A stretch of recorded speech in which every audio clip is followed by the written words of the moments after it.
Yeah, Tub did post a new video. I'm pretty confident I'm going to know all of these. Let's see. Oh, wait, hold on. I don't want spoilers. All right.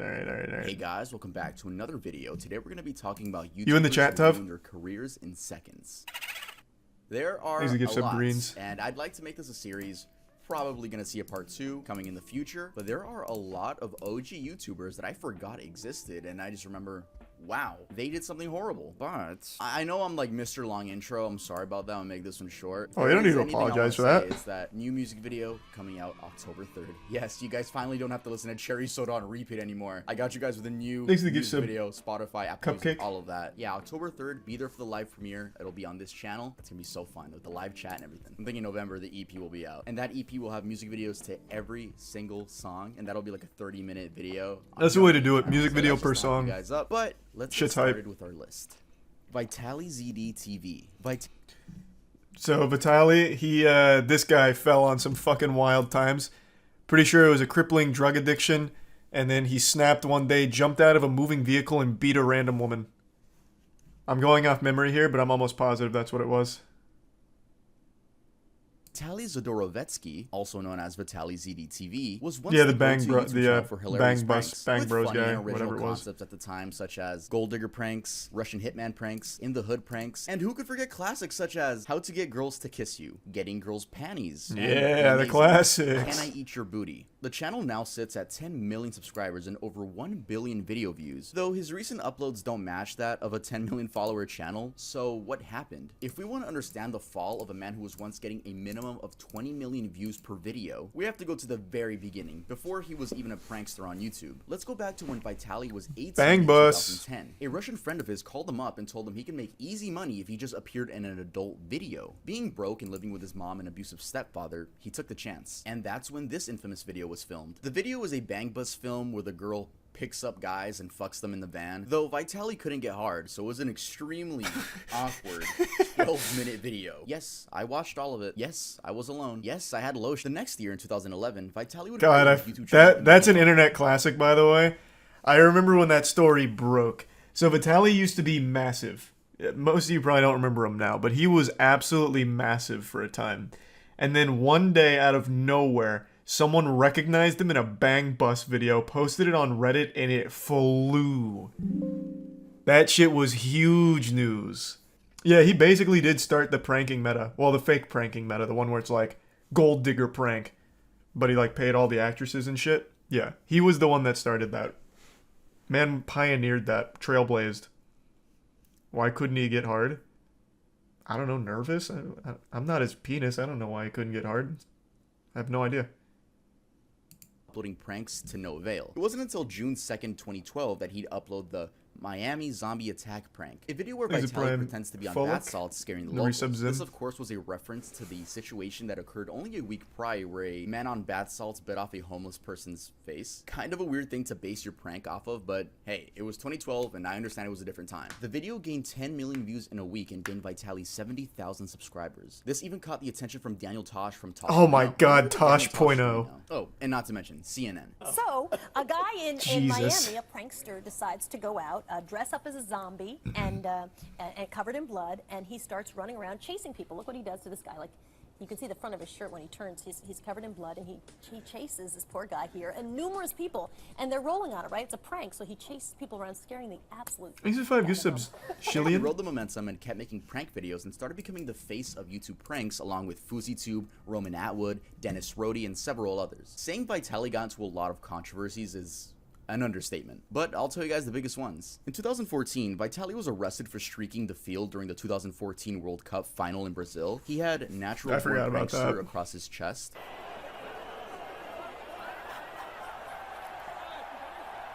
Yeah, Remy Galliard was really kind of the OG. Remy On May Gallard, 25th, I don't remember. 2016, he was Gallard arrested or for Gallard. trespassing after climbing the Hollywood sign. Back to our breaking news. A man believed to be a YouTube prankster has climbed the Hollywood sign. Tim Lynn monitoring the situation overhead in Sky 5. Tim. He had a flag, like you said earlier on, says, "I'm back." I don't know where he was before, but apparently he is back. The next month, on June 10th, he was again arrested for streaking during Game 4 of the NBA Finals between the Cleveland Cavaliers and the Golden State Warriors. This time with Trump sucks on his chest and LeBron for president on his back. I don't remember any of these. I only remember his stupid, like, gold digger pranks and shit like that. In 2017, he streaked at the World Series.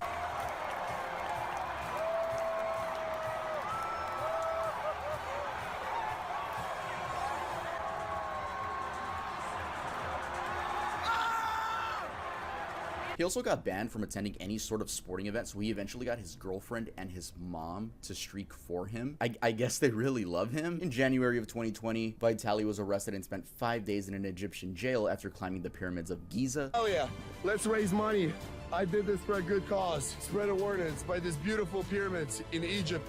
Man, I didn't remember Oh, yeah, any of this and shit in about him. What the 2016, He also fuck? starred in his own movie with Roman Atwood and Dennis Rhodey, which wasn't that great. It was clear to see Vitaly was becoming addicted to the views. As time went on, Makes the YouTube use of became electric and stricter began sly. punishing creators for making edgy content. This was horrible for Vitaly, as it meant he either was out of a job or had to become family friendly. He ended up becoming family friendly and now does toy reviews. Imagine? No, fuck no. He instead made an uncensored subscription back. service to see his videos uncensored. But by the looks of it, that didn't go anywhere. Vitaly began losing relevancy as YouTube suppressed his content. And in 2020, his name was back in the news, but for something no one expected. In April of 2020, he was arrested. I won't say no one expected. This man fell so hard. So even before this story broke, it's about to be when he beat the woman. Even before that story broke, there was so many videos, so many clips, and so much shit all about how bad he'd gotten. From drugs to all kinds of, like, different kinds of substance abuse. It was bad. Like, this was not surprising, but the brutality of it caught most people off guard. There's even a video of his arrest. I think it's on Code Blue. Or, not Code Blue. I think it's on Police Activity. Later charged for aggravated battery by the Miami Beach police. Vitaly tackled a female jogger and struck her multiple times on the head and chest. Your boy can stay back there. Oh, here it is. Yeah, here's a clip from it. No, put your hand on the car. Just lean on the car, please. Lean on the car right there. Yeah, I'm sorry, guys. And he seemingly did this for no reason, but it was later revealed that he was on shrooms. No, but mushrooms are good. I never had a bad trip until that one time where I flew. So I was COVID mushrooms. I was bored. Last thing I remember is, please help. And I tried to hug her and she pushed me or whatever. I hit her and I realized what I was doing on top of her, and I was like, what the fuck? And I didn't even run back to the house. The article says, Jesus Christ. I didn't know what was happening. He was released from custody after a $7,500 bond. Vitaly reunited with his attorney, Roger P. Foley, and released a video on how Roger was able to get him to avoid 15 years in prison. After filing in on the case, the charges were immediately reduced to felony battery, a third-degree felony, and after a few months, the case was reduced to a misdemeanor and eventually dismissed. I feel like if the charges got dropped because you have a really good lawyer, I don't know why you would make a video on it. It kind of seems like a big fuck you to the woman that got attacked. Like, hey, yeah, that's exactly what it is. Yeah. I got a good lawyer. It's kind of a weird video to make. Fast forward to 2022, and Vitaly seems to be trying to make a comeback to YouTube with classics such as Can I Eat You Out? How Tight Are You? And Epic Farting on Girls prank. Someone needs to tell Vitaly we're not in 2015 anymore. He even does the he's killing What's up, it. guys intro unironically, and it's pretty sad. What's up, villains? Welcome to another video. The prank format on YouTube isn't what it used to be. Great examples of new prank channels are Balin Levine, Loaf, Kaisenat, Gideon, and the list goes on. But these new era of prank channels have one thing in common. They all have a lovable main character. With Vitaly, it's going to be hard for him to gain an audience again, especially after being a woman beater. But I guess we'll see what's next for Vitaly. It should be prison. Tub doesn't go into it, but he beat the shit out of that girl. Man jumped out of a fucking moving vehicle just to beat a random woman who was jogging. Like, he should not be out of jail. The guy's a menace. So I think it's fucked up. His lawyer got him out of 15 years of prison. What bullshit. Yeah, that guy sucks. Thanks to the resub advanced in the bits, Marty. He's probably out of his fucking mind. Yeah, he absolutely was. It's no excuse, but yeah, he absolutely was. Because the man's been abusing substances for the better part of like 6 years now. Yeah, he must have called Saul, because that guy worked some magic. Thanks to resub owner Twitch.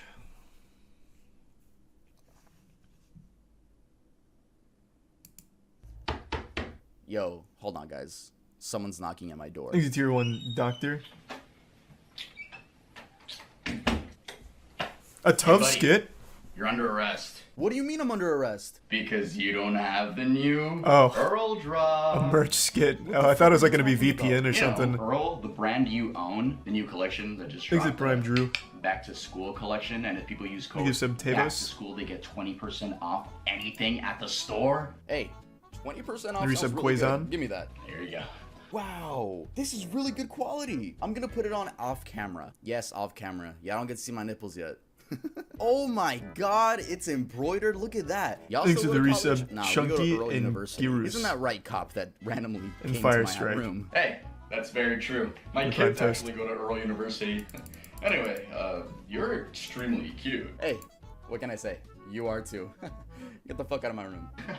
Okay. Guys, make sure to use code back to school to get this How adorable. amazing Earl hoodie, which I will be wearing for the remainder of the video. EarlDoesn'tExist.com. Let's move on to the next one. Rice gum. The story of Brian Lee is a really upsetting one. Jesus. I was a big fan of his in 2016. Back in 2016... How? What was there to be a fan of? In 2016, he was still doing the same dumb shit of, like, diss tracks. And saying, these kids need to be stopped. It was like, damn, this kid is so cringe. This kid is just lame. What the fuck was there to be a fan of? The guy hadn't done anything, like, ever. I will legitimately never understand how Rice Gum rose to popularity on the platform. Always blew my fucking mind.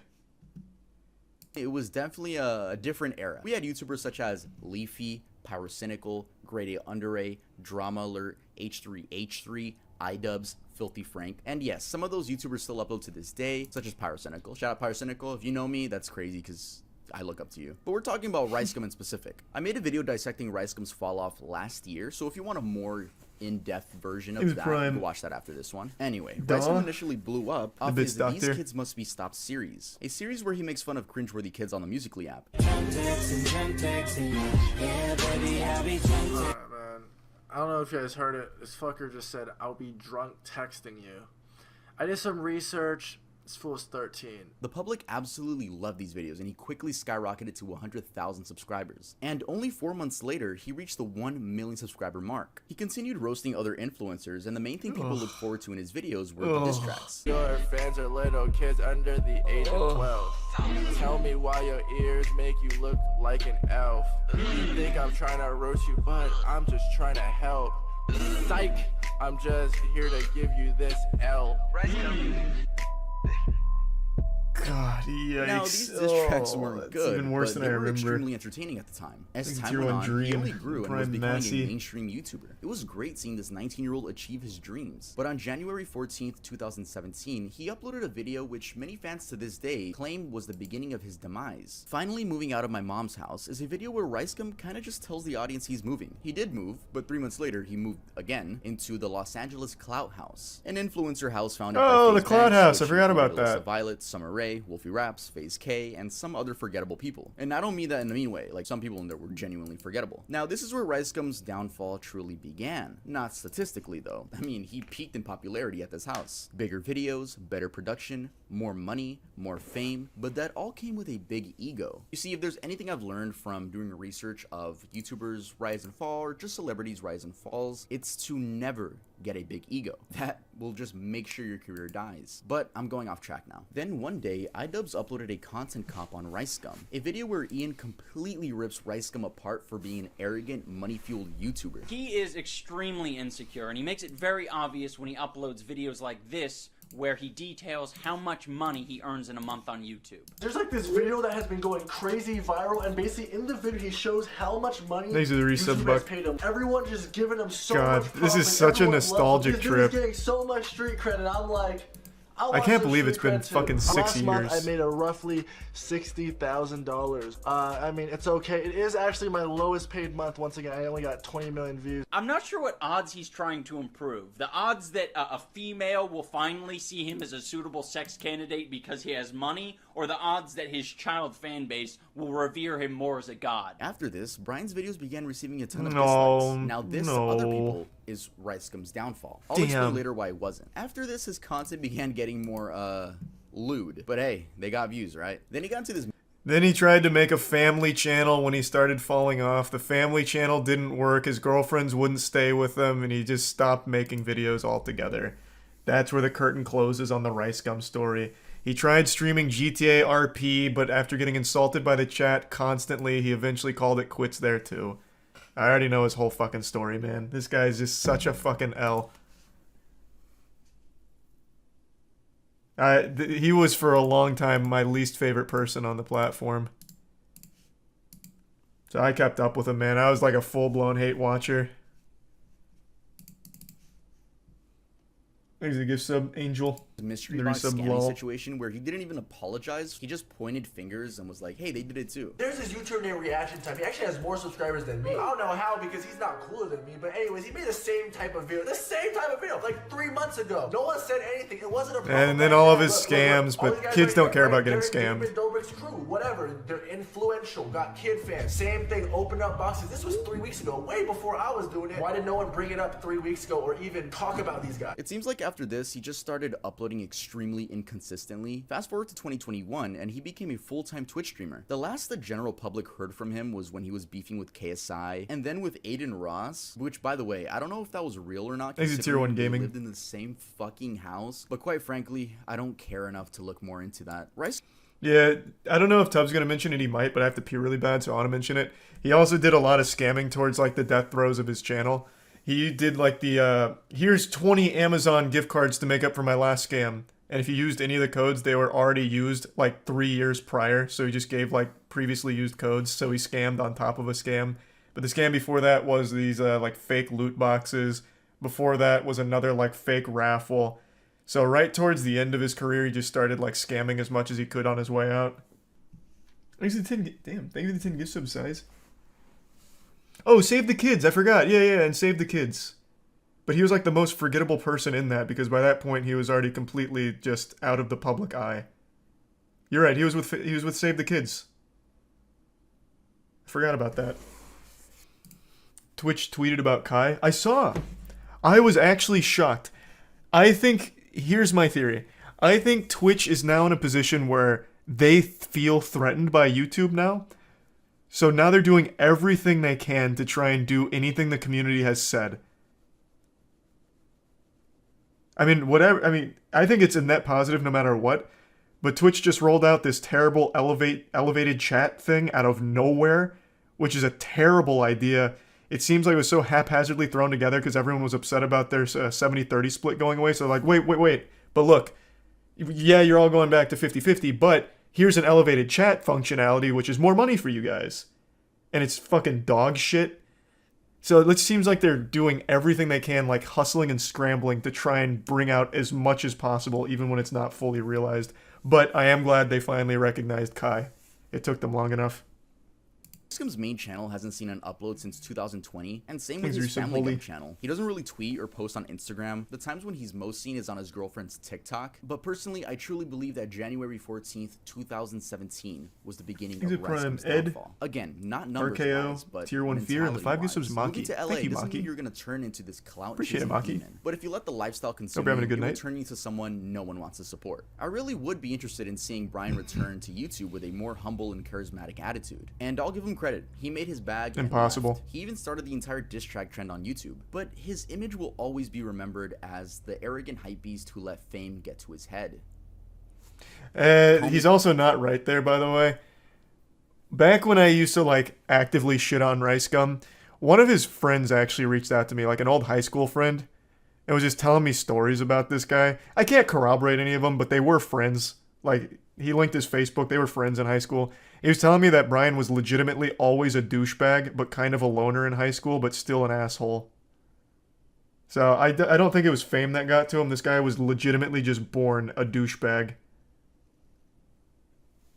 Thanks to the resub Jedi 60 and certified in the tier 1 Aragorn.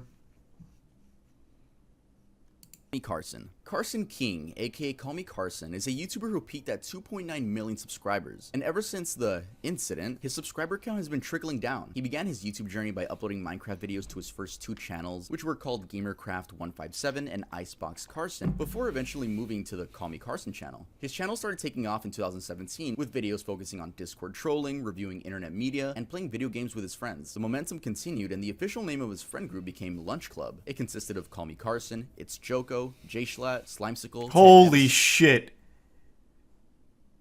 I don't think I've ever seen Schlatt without the facial hair. What? Is this Schlatt? It has to be, right? What? I didn't even know it was possible. I thought this man was literally born with facial hair. God damn. I almost feel like I'm seeing something I'm not supposed to. Taking a peek behind the curtain. God. Oof. I wasn't ready for that.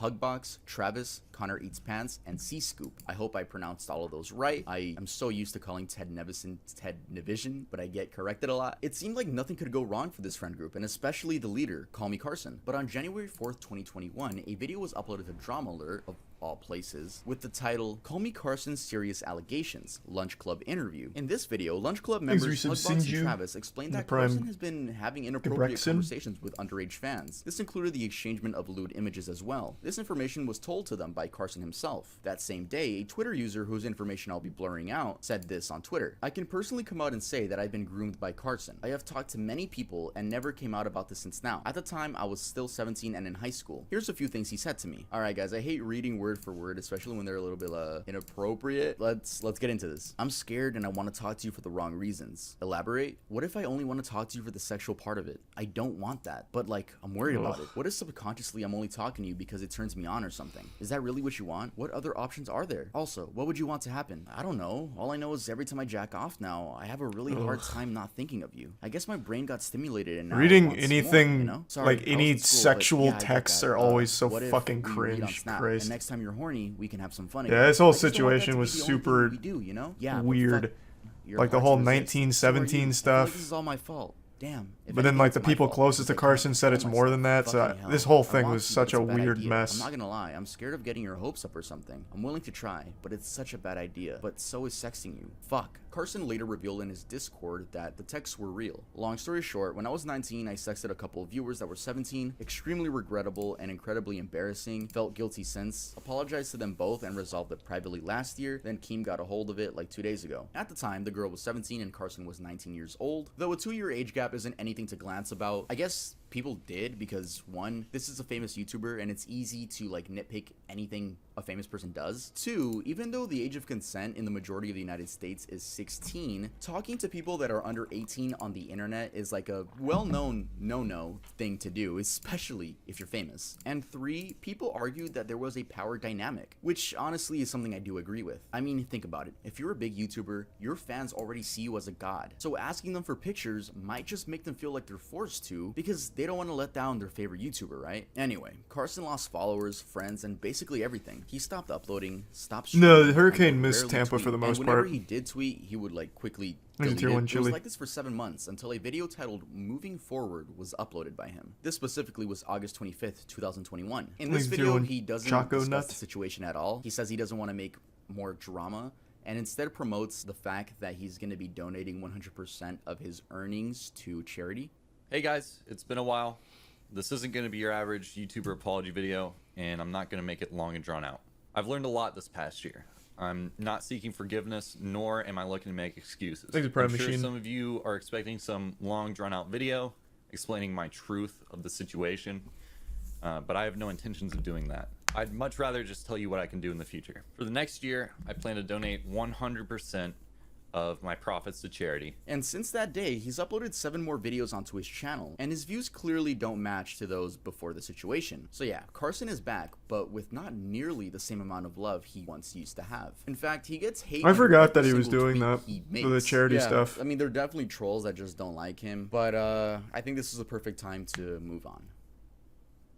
Does Alright, he? guys, I want to give a quick update to the whole Call Me Carson Oh, well, actually, you might answer the question I'm about to ask. situation. As you guys know, there's been a bunch of Twitch drama recently, and Hugbox actually wanted to add on to that. I won't say it like that, but I'll just say he did add on to the drama, though I didn't see anyone talk about this. Seabird, Just Nihao, happened to stumble Prime across Matt. it while doing my research. So here's Hugbox's Twitter, and Hugbox actually made a twit longer with the title Game Over. This got almost 5,000 likes. Like, I would say it got some attraction. I have no idea how I did not hear about this at all. But the twit longer is it's a lengthy read. It's a very lengthy read. But I'll just give you guys the important sentences. I'm gonna try to explain the relevant events of the last couple years in the most concise way possible. This was always written off as drama when I try to talk about it, but I only spoke of it because it really bothered me and I cared. It's not easy to be threatened with legal action when you're just trying to tell people what's going down. That's why my tweets were always so cryptic. I'm not a clout chaser. I haven't even made money over the last several years, only alienated my audience since I started talking about this stuff, and at this point want absolutely nothing to do with the internet. We'll start with the Carson thing. I read this, and this guy tries to make this whole thing about himself. I vaguely heard about this. I will say off rip, him saying I'm not a clout chaser, but calling this game over is kind of contradictory. That just immediately rubs me the wrong way.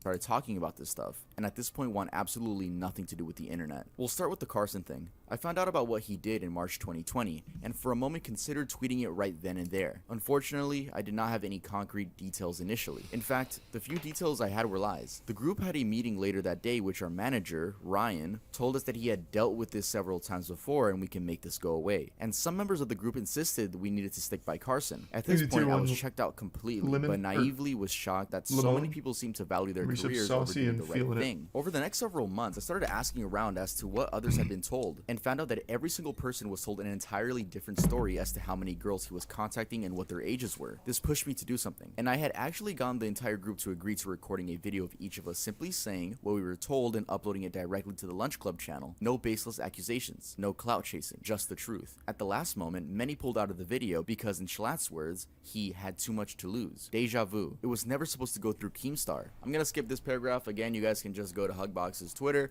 to read the whole thing because it is a lot. Carson had a whole Discord of content creators that aided him in strategizing damage control in the lead up to the drama alert, because naturally Ryan had gone behind my back, warned him, and tried to prep him. I know this because not all of them suck and they told me what was up. Then the creators in that Discord fled like rats from a sinking ship when it was clear the situation was not salvageable. I called Carson several times in the days leading up to the drama alert because I did not want the venue to discredit the story, and I wanted him to take responsibility for his actions like a fucking adult. To this day, he hasn't even admitted to what he did, and everyone still thinks it was a 2-year age gap. That is not true. So if we go to the responses on the tweet, we get stuff like this.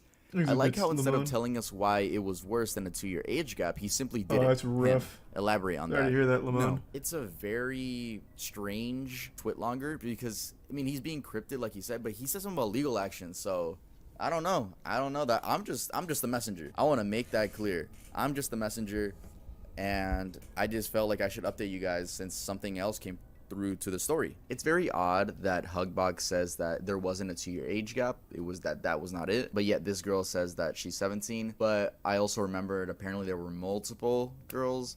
I don't know. It's very weird. What I'm telling you guys is not factual. Again, just the messenger. Yeah, this shit is so fucking messy. What? I guess now we're actually going to talk about another YouTuber, you know, because we're continuing the video. Shout out to Five Nights at Freddy's t-shirt. But yeah, let's head on to the next person on the list. I don't know much about Hugbox. So what was he saying? What was Hugbox saying then? Now I'm just left really fucking confused.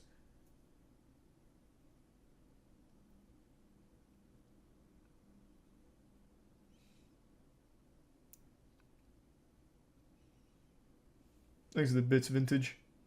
Yeah, I haven't seen too much from it though, Vintage. Not since we first looked at it, but I am keeping my eye on it. So wasn't a whole lot of new stuff in the twit longer. Okay.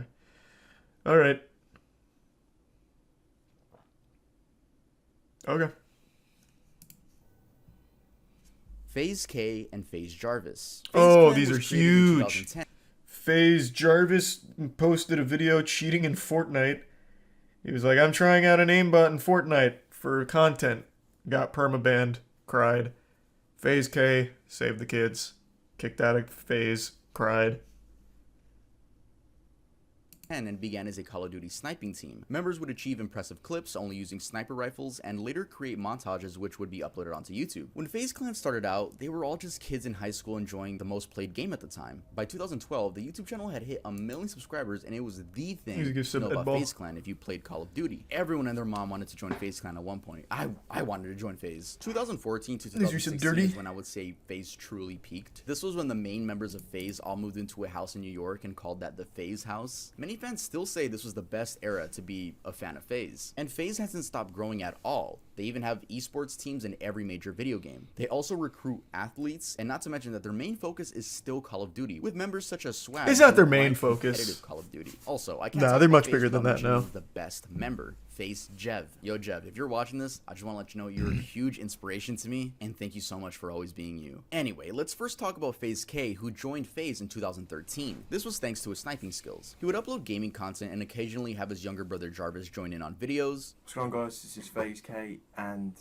I'm doing a Q&A today. I asked some of you guys on Twitter to ask questions to ask my brother, who is here next to me. Though K never got nearly as many views as his American peers, I'll give him credit for going outside the box and attempting to capture the more IRL side of gamers. And when he would get views, it was for very out of place content like water bottle flip videos. You'd never expect that to be uploaded by Damn, he did a lot of that. I mean, they brought in views, so he was doing something right. Around this time is when his younger brother Jarvis began uploading content of his own, but things would change in 2018 around Fortnite's peak. K would begin to make videos revolving around his little brother and Fortnite. The views were immense, and at this point, K was living in a new LA FaZe house, or the Clout house. Either way, it was a fucking influencer house. Eventually, thanks to his skills and very, very saturated thumbnails, Jarvis joined the one and only FaZe Clan in 2019. The momentum only continued. And then Jarvis got banned from playing Fortnite due to using hacks in the game, aimbot to be specific. He wasn't playing competitively, he just downloaded some mods and wanted to make a cool video out of it. I'm truly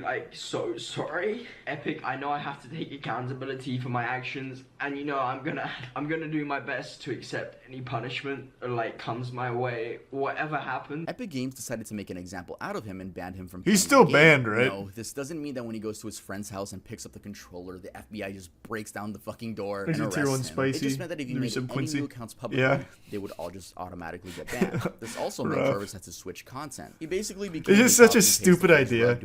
Like, I don't remember how old he was when he did it. I think he was probably like 18 or something.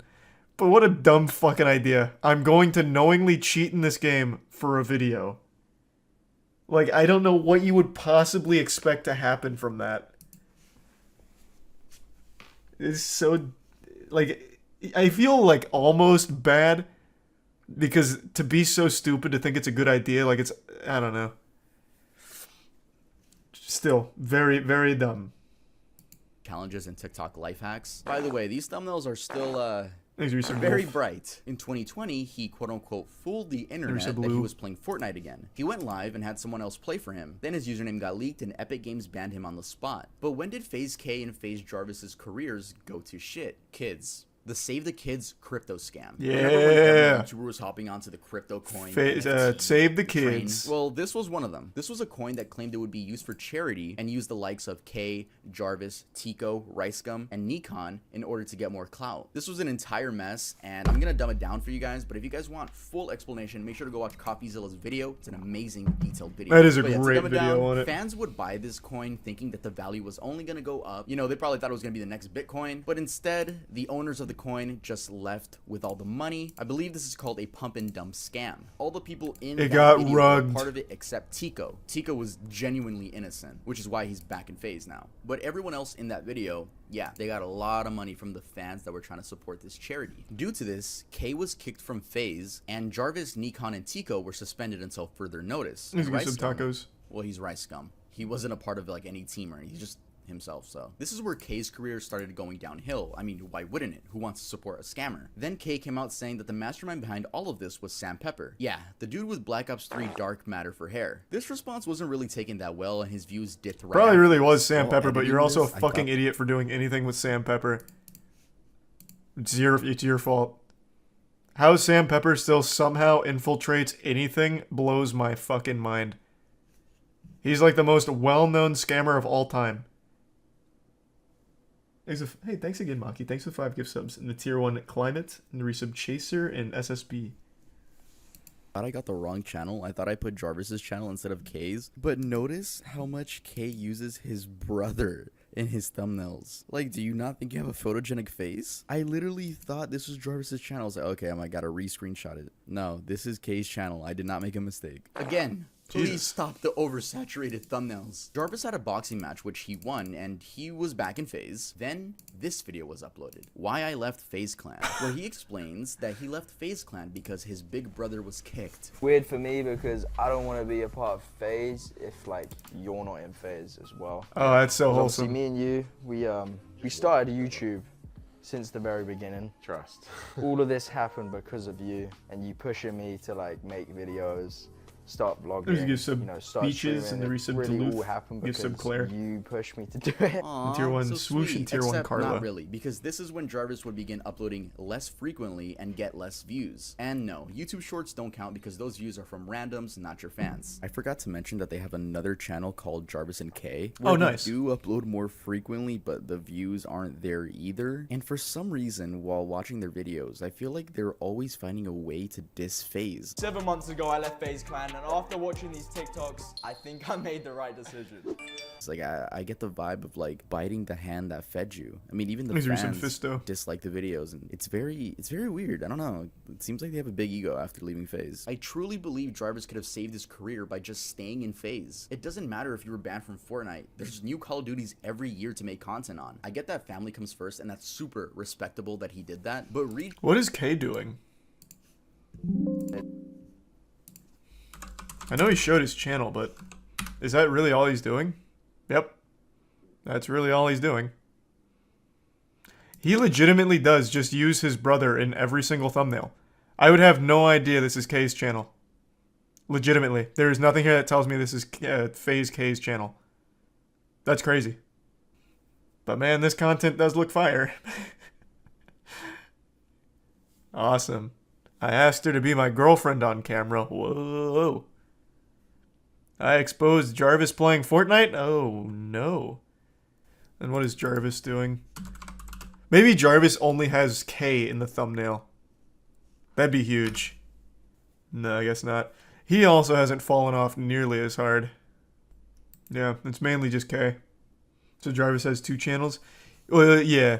Jarvis and K have 2 channels. They have their own, and then they have the FaZe and Jarvis channel. Or the K and Jarvis channel.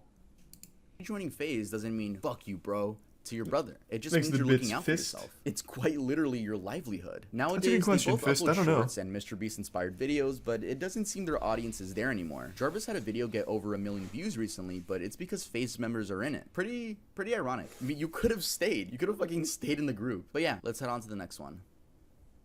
Kiwis. Kiwis first started getting popularity in I forgot about this one. 2015, when he was part of the Call of Duty team Red Reserve. This team was seen as a stepping stone to FaZe Clan. During this time, the Red House became a thing, and this included Formula, Random, Mix, Kiwis, Game Gandhi. Since crazy, we're talking no one about Red, remembers I gotta this. mention Red's best member, Game Gandhi. He was always the best person out of their crew and had the best content, and it just sucks that he got grouped with this I won't spoil it. I'll Anyway, let Tub this house had explain. a life of its own. Like, the chemistry It's pretty was bad, there, though. and the Gandhi vlogs were sweet and to the point. They weren't seen as rip-off FaZe anymore. They were just becoming Red. Until one day in 2016, Keemstar uploaded a video where Kiwi's attempts to justify why he sent a 12-year-old girl images while he was 17. And that had started 1.5 years before the interview, so now the girl was 14 and he was 19. Either way, it's fucking disgusting. And then he proceeds to shoot himself in the foot. Because okay, so it was just weird. You sent pictures when you were 17 and she was 12.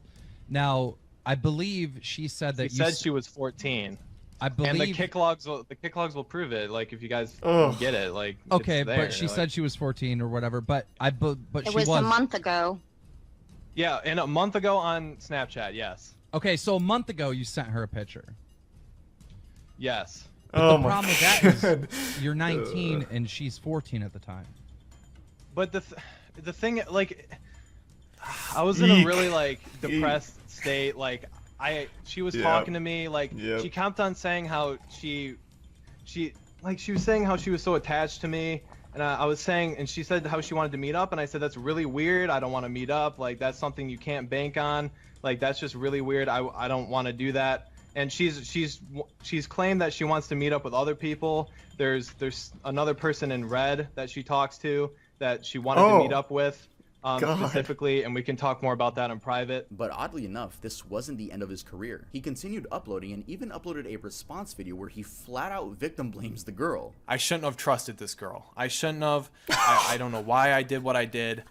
She convinced me that I could trust her, and it was a mistake. And that's something I will never make ever again. This girl lied about her age and convinced me to send her pictures of myself. Like, she sent pictures to me too, but his audience seemed to have liked and supported him. By this time, everyone knew about the situation, and due to living...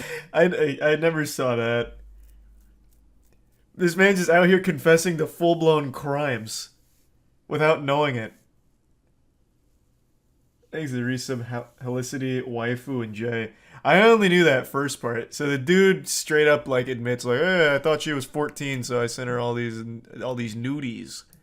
You know, that's why I was, you know, being romantically involved with a 14-year-old. I didn't know she was 12. She fucking lied to me. Can you believe that? That bitch. I didn't know he even made a response video where he just like straight confirms it and then makes it clear that he also received child porn. Yikes. In the red house. The address was public. I don't know if they publicized it themselves. I'm sure they wouldn't dox themselves so fans could come over and say hi, but their address was known. Anyway, Kiwis got confronted at his own house by a random person, but it was done horribly. The person called him a... Like, the dude filming could have at least said some factual stuff instead of just saying that he's a... Red Formula. Yeah, the leader up, of the Red Reserve. What's good, man? How you doing, man? What's going on? You a fan? Yeah, I'm a fan of the Red Reserve. Is Kiwis around? Yeah, he is. Do you think I could talk to him? Yeah, sure. You wanna come on in for a bit? Yeah, sure. What? Red Kiwis. Oh, hey, DJ Tittynack. Yeah, in what's real up? life, the man with the big shorts. Yeah, what's up, dude? I wanted to ask you a question. Okay. Why did you that girl? Oh, do you think you're funny? Yes. That is not funny at all, dude. Alright, you gotta leave, dude. You wanna leave, bud? You gotta get out of the house. Why did you do it? You gotta get out of the house. Why would they invite this guy in? Yeah, I know the whole story. Get out of the fucking Why house. did you do it? Why did you do it? You sent your dick online to a girl that was 14 years old. That was 14 years old. Do you realize about that? Do you not understand that she completely lied about her age? Get out of the house. It's proven. Get out of the fucking house.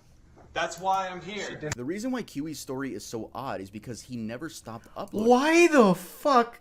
How dumb is that whole house? What? Is everyone in that house just an actual fucking idiot? It's so fake. I don't know, man. It may be. I choose to believe that over them being that fucking stupid. I don't see why it would be fake, though, because then that once again just puts it in the public eye that this dude was sexting a child. Sending and receiving pictures from a child. So why would they try and make a fake video about it? Like, that seems like a terrible idea. Crazy. He even peaked in 2018, 2 years after that situation. This was, of course, with the help of overly saturated Fortnite thumbnails. Yay! Fast forward to 2021, and skipping over his new team, which failed, Drumler uploaded a documentary about him, and he got dislikes for a little bit, but kept uploading. His views nowadays are nowhere near his peak, and it's just sad, really. Seeing when YouTubers ruin their careers, but don't have anywhere else to go because they make their money on the internet. I mean, they could go work at their local Food for Less, but I think at that point of being a YouTuber, your ego's really high, so you just don't want to do that. And there's a chance you could get recognized, which is always going to be awkward. We're literally watching these people die inside. But yeah. Alright guys, thanks so much for watching the video. I just want to say I don't condone the harassment of any of these people. I don't want my subscribers to be those subscribers that go to these pages and leave hate comments. Don't do that. Let's just watch from the sidelines, chill out. But looking at all these names, the only person I would say really didn't do anything wrong, just made like I guess a bad decision, was Jarvis. I don't think he did anything to get canceled for it. Yeah, his was very stupid. He cheated in a game, and the game happened to be his cash cow. I agree. Out of everyone on this list, Jarvis was like the most like trivial, the most innocent. He cheated in Fortnite because he's a fucking idiot, and he got banned for it, which cost him like his career as a Fortnite creator. But he's still doing fine. Oh, actually, no, he was in Save the Kids. Actually, I forgot. I actually totally forgot he was in Save the Kids. Never mind. I actually, it's crazy. Every time I hear Save the Kids, I only think of FaZe K. Yeah, never mind. I totally forgot that he was also part of Save the Kids. On Fortnite, and he chose his brother over FaZe Clan, which I think was the wrong decision. Yeah, just wanted to make that clear. Leave a like, make sure to subscribe to the channel, and make sure to go to earldoesn'texist.com to get yourself some new Earl clothing and use code BACKTOSCHOOL for, I don't even know how much percent off. It's on the screen. Yeah, music video coming out soon. The name of that song is Overdose, and that'll be part of my 9 to 10 track EP. There will be a whole movie on this channel, so I can't wait for you guys to see that. I'm so excited. Sorry for missing an upload. I was recording the music video for that. So follow me on TikTok, follow me on Twitter, follow me on Instagram. All the ads were right there. Specifically TikTok. Like, I hate when I pop up on people's For You page and they're like, "Oh my God, you have a..." Yes, I have all social medias, bro. He's using Lud and Schlatt's music. I'm gonna go have sex with your mom, and I'll see you guys next time I upload. You're right, actually. That wasn't that. Yeah, this is 8 hours old, so I actually think that was Lud and Schlatt's Music Emporium. So is Kiwi's still uploading? Holy fuck. I got you. Yeah, that's further evidence. Unless you're like literally thrown in jail. If you just ignore it and keep posting, you'll be alright. Goddamn. He doesn't get nearly the views he used to, but I mean that's still enough to make a living off of. What about Mini Lad? Yeah, his is the same deal. We already talked about that one. He doesn't get the views he used to, but still enough to make a living. Oh, what did Mini Lad do? Oh, that's another huge story. I don't even know where to begin. Christ. That one I'd say just look that one up on your own time and set aside a couple hours to get the whole gist of it.